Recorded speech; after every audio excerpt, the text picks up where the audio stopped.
Hi, thank you. My name is Rohan, and I'll start on the basics of radiology in wrist, understanding X-rays and CT scans.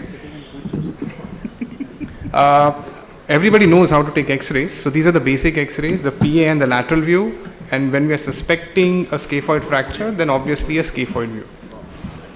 The PA view is actually more important than the AP view. So when we write a prescription, we always end up writing AP. But make sure you always write a PA, because AP is extremely painful, especially in a wrist fracture. It allows the patient a position of ease when you keep the hand PA on the X-ray plate. You also get the ulnar styloid in profile when you get a PA view. Otherwise, you'll have an overlap, something like this, where you will not understand what's going on. A good PA view will give you a good ulnar styloid profile. It helps you in diagnosing immediately fractures, whether there is any DRUJ pathology or any dislocations. A lateral view, everybody knows how to take it. Just keep the ulnar border on the X-ray plate. It gives you a good idea about the DRUJ instability, whether it's a dislocated volar ulnar. If you look at it carefully, actually you can see each and every bone one on one, or you could take some special views later. We'll run by it in some time. And another important view on the lateral is a tilted lateral view. You keep a radiolucent pad or a basic towel and tilt it about 10 to 15 degrees and take a lateral view. What you see like this, you end up seeing like this. It's important to see this teardrop, because a lot of times these injuries can be missed when you take an X-ray like this. It also gives you the articular surface of the radius in profile, and if you see, if there is a fracture here, you can actually measure and compare it to the opposite side and see whether it's displaced. Scaphoid view, important. It's an ulnar deviated view in about 10 degrees wrist dorsiflexion. It gives you the scaphoid in profile. Another important view which completes the armamentarium is a 45-degree pronation view. This actually gives you scaphoid in length, and you can actually see more fractures if you include this view as well. It's quite cheap. You don't need to go for a CT or an MR. When you have these X-rays in front, there are certain parameters that you measure. Everybody knows, we won't go in details. Primarily, it will be the radial inclination, which can be about 21 degrees average. You need to measure radial shortening. It can be between the two styloids or between the edges of the articular surfaces.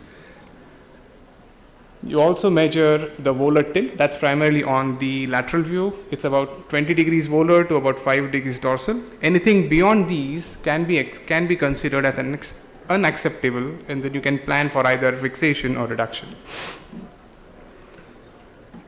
The angles primarily are not for acute injuries. They're primarily for chronic injuries, but yes, sometimes you may see change in angles in acute injuries.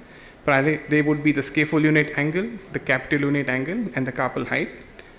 All are drawn along the perpendicular axis. So this is the edge of the lunate. You draw perpendicular axis. Then this is the scaphoid. You draw the perpendicular axis, and then different angles. SL angle around 45 degrees, CL angle around 10, and this is the carpal height ratio. Probably we'll discuss it more later.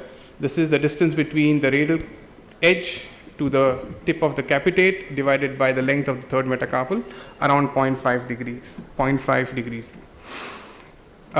Another important finding, this is what we discussed yesterday, would be Gilda's arc. There are 3 arcs, 1, 2, 3. It's important that we compare it. You compare it to a normal wrist. If you miss this, you miss a really important injury, because the outcomes are quite bad. So always keep a normal X-ray on your phone, PA view, and always compare whether the Gilula's arc are broken. You can see the arcs are broken here. Special views may or may not be positive, but this is primarily for the sake of completion. This would be a comparative view of a clenched wrist, where you can see a dynamic scapholunate instability, but a fixed scapholunate instability will always be present on a PA view. The hook of hamate fractures, when you have a tenderness over the hypothenar base and you want to see whether the hook of hamate, this is how you position the hand and shoot the X-ray in this way.